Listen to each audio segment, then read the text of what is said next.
Good afternoon. My name is Gunter Jochum, Farmer Director out of Manitoba. I want to thank the panel, but not too much thanks yet because we're about to put you on a hot seat.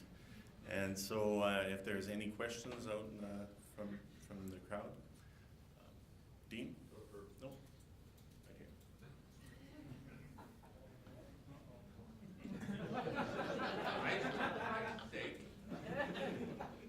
I don't care who answers this, but what percentage of the U.S. budget is allocated to agriculture? Way less than 1%. You're talking about, yeah, it's very, very small. I mean, that's part of the problem, that you can't get, the average. Yeah, sorry. Part of the problem is that even though, now I have to be careful.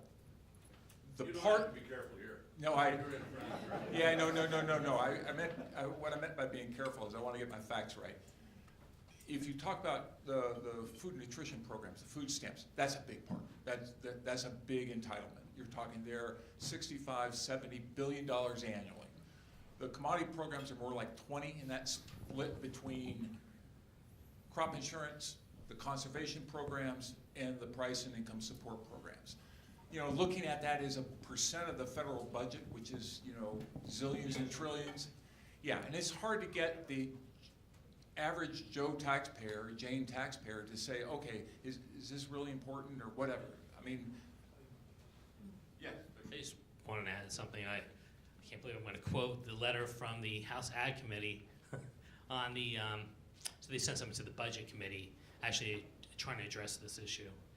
And at least for the safety net part of it, not the conservation program, but the safety net, I think they were talking about it being like 0.27% of the safety net part of the budget.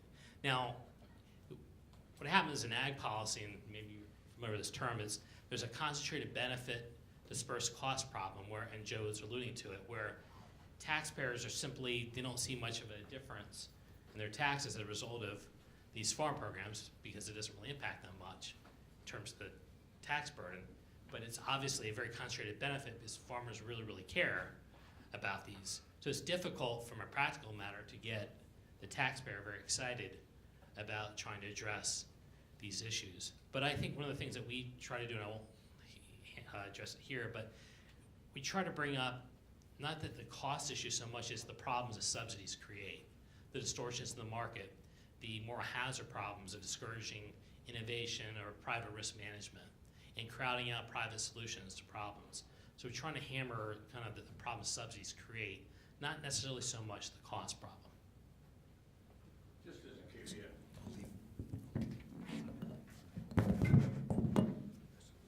Just as a caveat to that comment. We farm 10 miles from the Montana border. Okay? A lot of my good close friends are Yankees. They can't help it, but that's what they are, and most of them are good Republicans and work hard. But they haven't got a goddamn clue how to compete in the real world.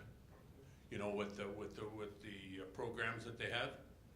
You know, good friend in Gettysburg, South Dakota. I just visited with him here 3 weeks ago. Winter wheat is $2.40 a bushel, but he didn't tell the whole story, did he? So they'll just keep growing winter wheat and burying us in winter wheat. Well, they will. I don't know, you know, we beat ourselves up so bad that we think we died and went to hell.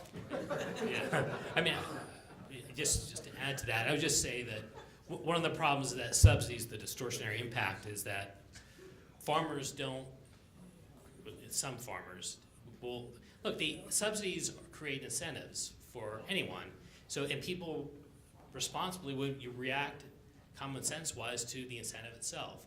So the incentives that are created oftentimes result in farmers not necessarily responding to what the consumers demand or what the market wants, but they farm the subsidies so that they can maximize the subsidies they can get.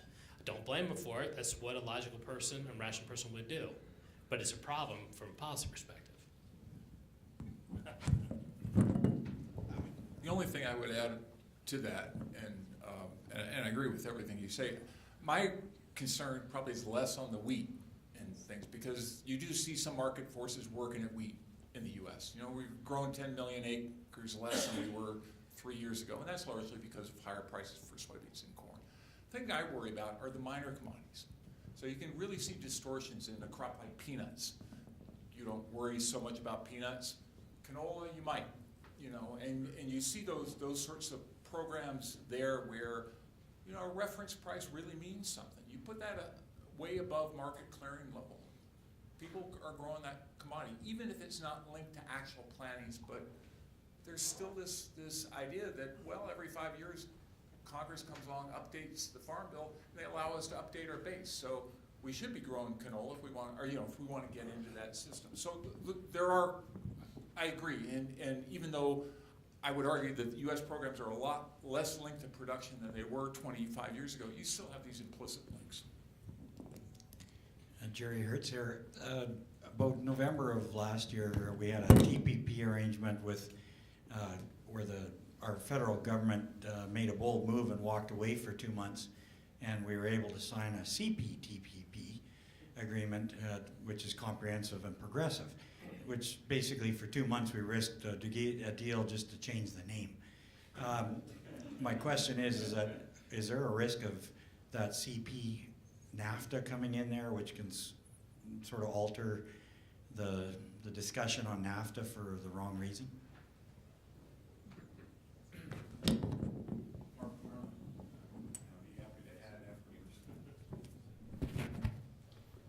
Son? Yeah. So, okay, I would suggest there was a little bit more than a name change going on in those 2 months. Yeah, Canada's brought a lot of ideas to the table in this negotiation. Is it going to hold things up? Not likely in the final analysis, I would say.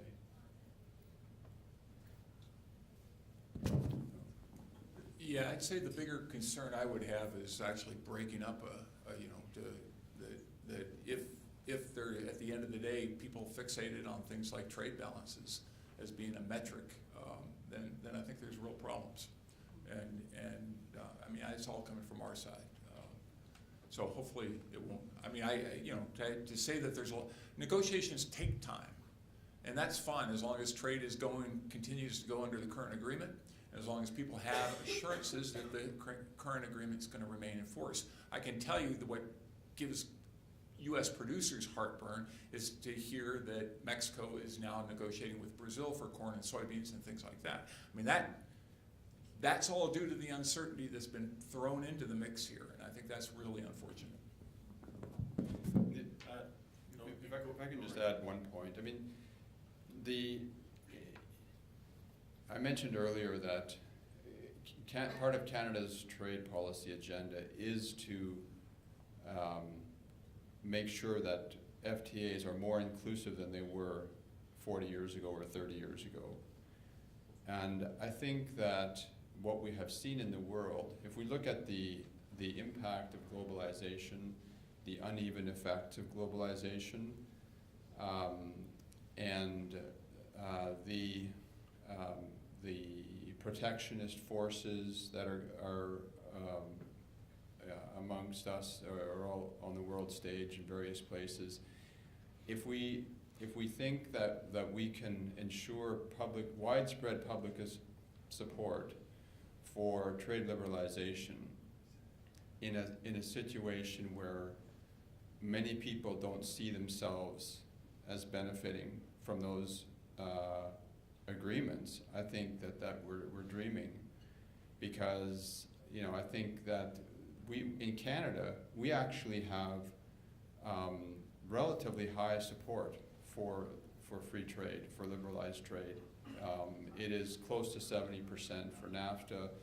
I'm not sure about other agreements, but in the House of Commons, we had with the Ukraine FTA, we had all-party unanimous support in the House of Commons for the bill that implemented the Ukraine trade agreement. And so we do have relatively high public support in Canada. It's lower in the U.S. It's in Mexico, it's around 60, and in the U.S. for NAFTA, it's in the 50s somewhere. And I don't think that's a coincidence. And I think that having strong labor and environment provisions, actually, if we look broadly across the country, I think those are things that people want to see in trade agreements. And they want to see that there's some kind of a linkage between trade policy and environmental policy and social policy and domestic economic policy in Canada. And I think that is basically what the Canada's Progressive Trade Agenda is intended to do. Dean Klippenstein, former wheat grower here. Just got a question. Does anyone, is the average Joe consumer ever represented by a significant lobby group in any of these negotiations? And I think this is more towards Joe, but like what about a person who has to buy? In terms of the Farm Bill or trade agreements? Trade agreements. Because I'll take examples, I haven't thought through them very well, but let's say pretend sugar or dairy. Sugar in the US and dairy in Canada are both pretty important to the average single mom who wants to, like, does anyone represent those people in these trade agreements? The short answer is no. I mean, you hope, yeah, I mean, this is the hardest, and it gets back to what Daren was saying. I mean, you can substitute, instead of taxpayers, substitute consumer. The benefits to consumers are dispersed among a lot of consumers. So occasionally you'll get, what you do get are consumer groups on things like food safety and those sorts of things who might be in, but very seldom on things like market access, which I think is very unfortunate, because I think consumers have been huge beneficiaries in these trade agreements. But no, they tend to be captured to a degree by, well, I say that, the ones you see showing up are the ones who are normally arguing very small points of view. So it's not by coincidence that, the ones who were there all the time in Geneva for me were the sugar guys and the cotton guys. I mean, they saw a lot, that they had a lot to lose.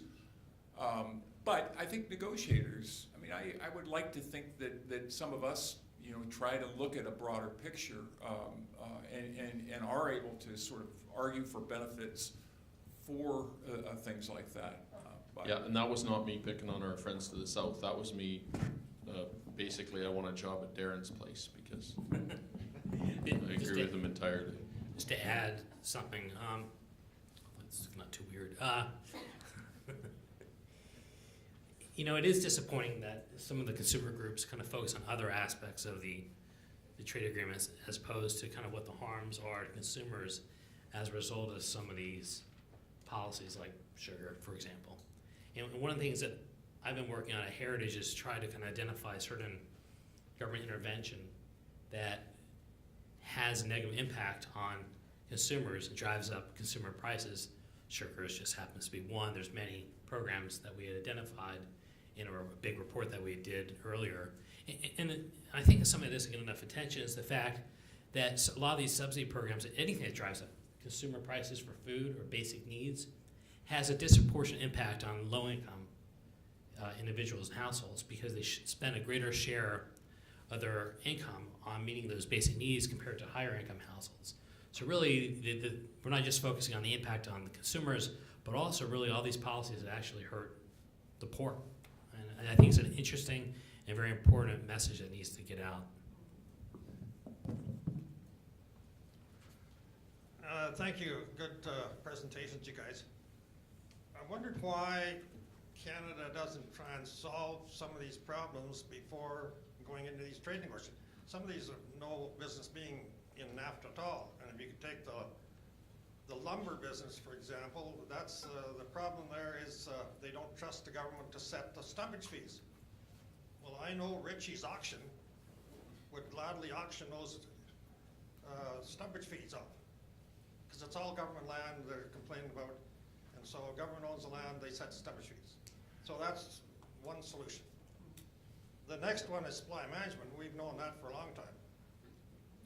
And why those aren't, Australia just put on a tax on every liter of milk, and they bought out the contracts, because you can't leave the farmers hanging with these contracts around their neck and no place to market their milk eggs and whatever. So that one is solvable if they do something similar. On the wheat one, wheat grading and so on, I don't know why that wasn't, because I know the wheat grower's been negotiating and chatting with the wheat associates and the North American wheat growers, and they're quite satisfied if we were grading on the basis of specification with any wheat that came in here. If the millers want to buy wheat, they buy on specification.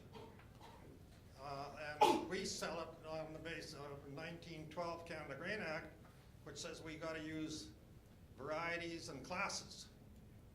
Well, varieties aren't the same thing if they're grown in Lethbridge or grown in Nipawin, Saskatchewan. You never get the same kind of grade, so that could be solved. Now, there's another one in there on grain, and that's on the government gifted cars. And I think we still have about 8,500 grain cars there that were gifted. That's considered a subsidy by the US people, so that's in there. The other one goes back to the crow rate is still in there. We have, if grain comes in from the US, if it's foreign grain comes in, then it only qualifies, if we're going to export it, it only qualifies for the feed price. So we still have that on the books. You can't export foreign grain. But even the other grain that's coming in, even if they want to, if it falls into the feed grade, the Americans get feed price. That's not the same way as we do. When we move ours into the US, we get full milling price. So I don't see why those aren't solved before you get into these trade negotiations. Thank you. Yeah, the only comment I would make, and I would agree with you, and I certainly, these are discussions I used to have with my Canadian counterparts on when I was with the U.S. government. You know, it's unfortunate that, I mean, the Canada-U.S. Free Trade Agreement was in place before NAFTA. NAFTA with Mexico at least was you know, for the U.S. at least, and I presume for Canada too on the relevant commodities, you know, across the board cuts. We did have all these carve-outs for the U.S., some of the U.S. goods and some of the Canada goods. It's unfortunate they can't be addressed and I'm not saying that they couldn't in a negotiation. I think you could think about that, and even with the sensitivities, think about maybe a longer term to implement the reforms and some phase in, but you know, 20 years from now, 15 years from now, we'd all be sitting back saying, oh, that was a lot easier than we thought. But again, my only point from a negotiating standpoint, I think by comparison, the ag ones are actually pretty easy, and which is a little of the point you're making. That is, some of these could be done even without having to sit down at a table under the title of a NAFTA renegotiation. But it's unfortunate. I think it's the non-ag things that are going to be the tougher nuts in this negotiation. Thanks, great presentation by all of you. Alana Cook, I'm a farmer from Saskatchewan, but I'm also a past president from several years ago in a previous life of the Canadian Agri-Food Trade Alliance. And so, Mr. Glauber, I got to witness your fine work in Geneva, and you talked about your work with Steve Verhoeven, and he is one of the best in the world, so we're really fortunate in Canada to have him working for us. So my question to you, Mr. Glauber, is, you know, it's great to see a free trader like you and a fair trader having done great work here in the U.S. and continue to do so. What piece of advice would you have for Canadian farmers or Canadian farm organizations like the Western Canadian Wheat Growers to try to influence protectionists from understanding the benefits of ambitious FTAs? So I guess I would just ask for your wise counsel on that if you have one idea for us. And I guess to you, Marvin, just to pick up on you know, this issue of the mandate that the Canadian government has provided to Steve, who is one of the finest in the world, to deal with the U.S. protectionists. You talk about that it's the labor and environment that might bring people along, you know, adding kind of these side issues into the negotiations as maybe being helpful. I guess my concern is I find them to be distracting and actually take us away from the work of getting market access and progress. And if labor and environment are important to Canada, they're not really, in my view, seeming to be aligned with Mexican or American interests. So are labor and environment the only things we're trying to add, or are there some other items that Canada's also added to the agenda that, you know, to me, I'm worried about them being distractions, but can you tell us, are there other things that we've added that you think will help to advance, which I worry about being distracting, but is there anything else that Canada's trying to achieve in that? Thanks. Well, I'll go real quick. I'm laughing, thinking back in those days in Geneva. Steve and I used to, sit and have a beer, and we say, "Geez, I gotta go brief my guys." And he said, "Yeah, I gotta go brief my guys." And we hit upon this idea. We said, I should bring you to my briefing, and you bring, and I'll come to your briefing, so they can at least they'll be more sympathetic for you once they've heard me, and vice versa. And it was brilliant. It worked actually quite well. Again, I think attitudes in the U.S. From the producer groups have changed a lot over the 20 years, and I'm thinking mainly here of sort of the northern tier prairie populace that used to always be against trade agreements. And you, as you say, you have neighbors and everything else, and maybe you find that they haven't changed that much. But I think that there are a lot of people here that are really concerned about potential loss of markets. And I would agree with the statement Marvin made at the beginning, that is, I think generally we look at sure, we compete in markets, in a lot of markets, but we have a mutual interest in opening markets. And I think that's always put Canada and the U.S. on the same side of the table in any sort of multilateral negotiations. Granted, where you do see tensions are things like subsidies, and I think that those have been, things that we do need to work through. We need to, interestingly enough, I'm now sitting on the board of reviewing Canada's risk management programs. So I'm getting to see them more closely than for the first time in a long, long time. I think I'm looking at it. But you look at these programs, and I think we have seen a lot of harmonization in some, but then divergence in others. And it worries me, back to Daren's point, that we're seeing, kind of some renewal on the part of the ag committees to try to keep these subsidies all in place. I think the U.S. would be a lot better off by phasing those things out.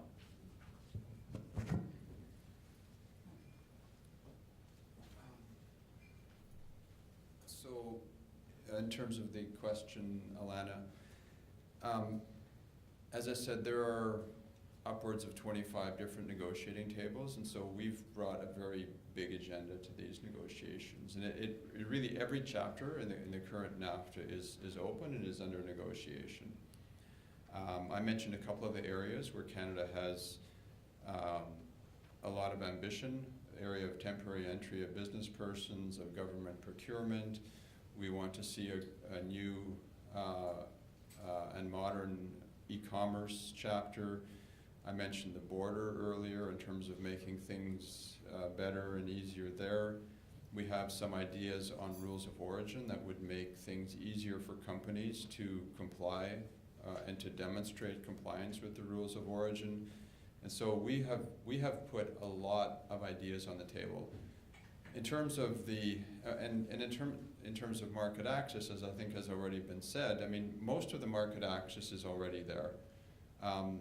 Supply management was mentioned in an earlier question, and the fact is that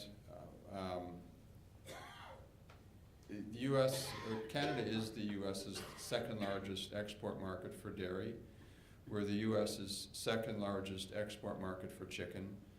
And the indications are that U.S. dairy and chicken and other producers are quite happy with the access they have.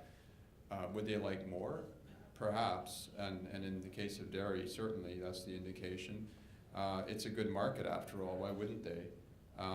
And so, you know, everyone in this room knows the government's policy on supply management and what it's been for many years.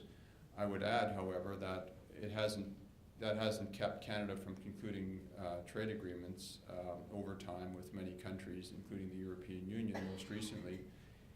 And in terms of labor and environment, so those side agreements exist. They're dated. And yes, Canada has a lot of ideas to bring them into the agreement itself and to modernize them and to strengthen the provisions. I wouldn't characterize it as a distraction.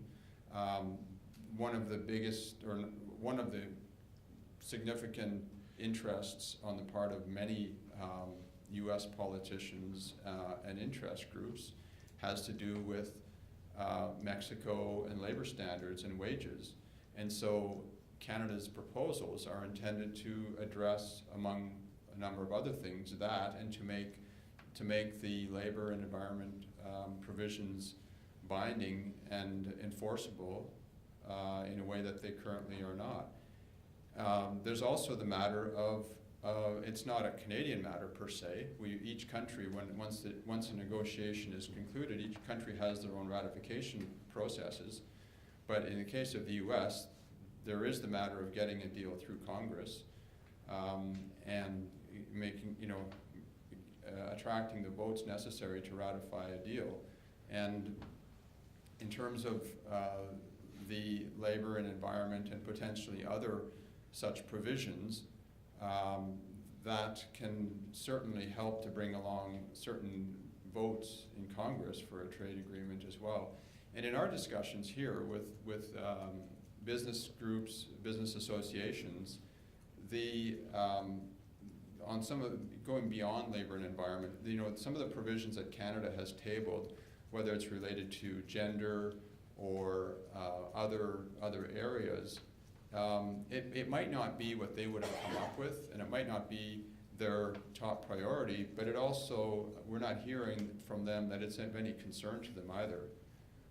And if we look around the world and at the number of countries around the world that have systemic laws or policies or business practices that discriminate against women, for example, which would be a majority of countries in the world that do, you know, and many other indicators related to, you know, relative wages between men and women for equal work, and so on and so on. I think that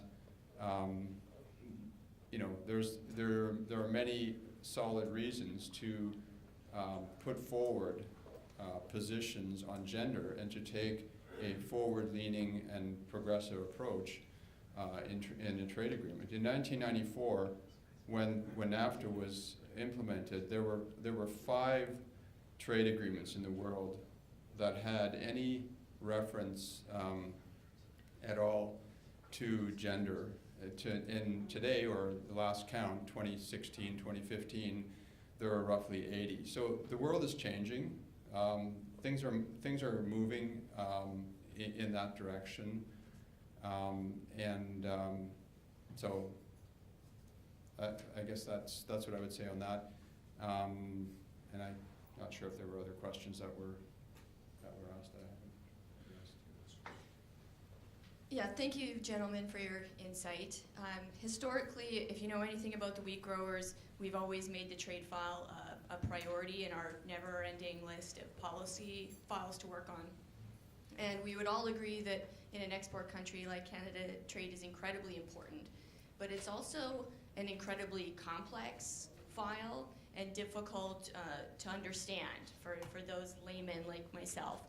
And so even for farmers like me that are genuinely interested in this file, it's really laborious for us to do research and find information that is in a language that I can understand. It's almost as painful as Dean's tax implication presentations.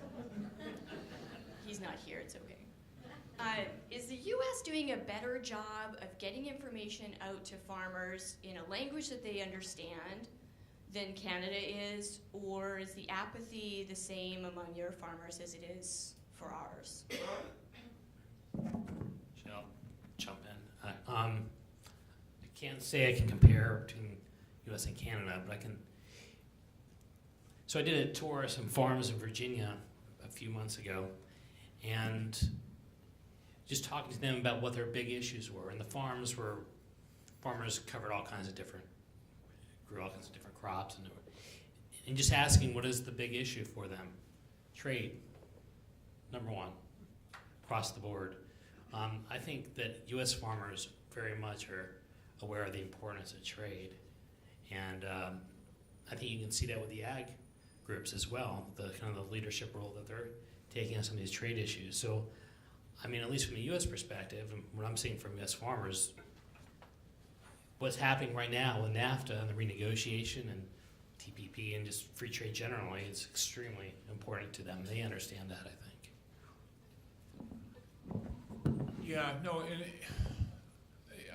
I think, the withdrawal from TPP was a real wake-up, and I think a lot of people were really spooked by it, frankly.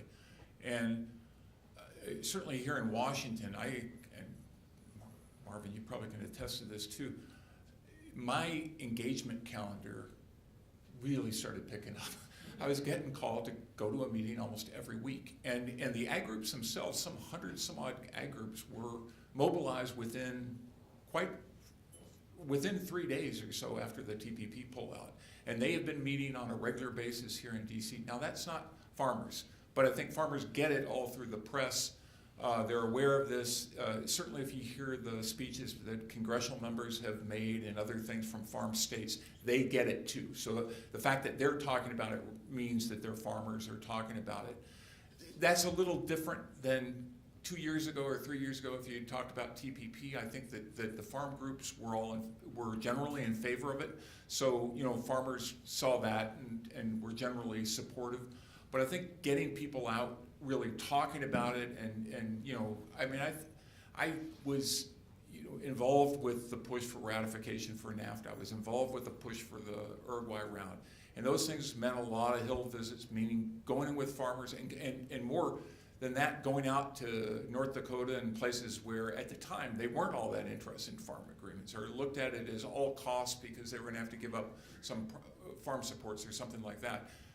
But I think this is a case where they really do see the fact that they could lose big here. And again, I think that has really, for some of these commodity groups, that's changed a lot. Dairy, which would have been very protectionist in the 80s, when these, there's reasons why there were carve-outs for dairy.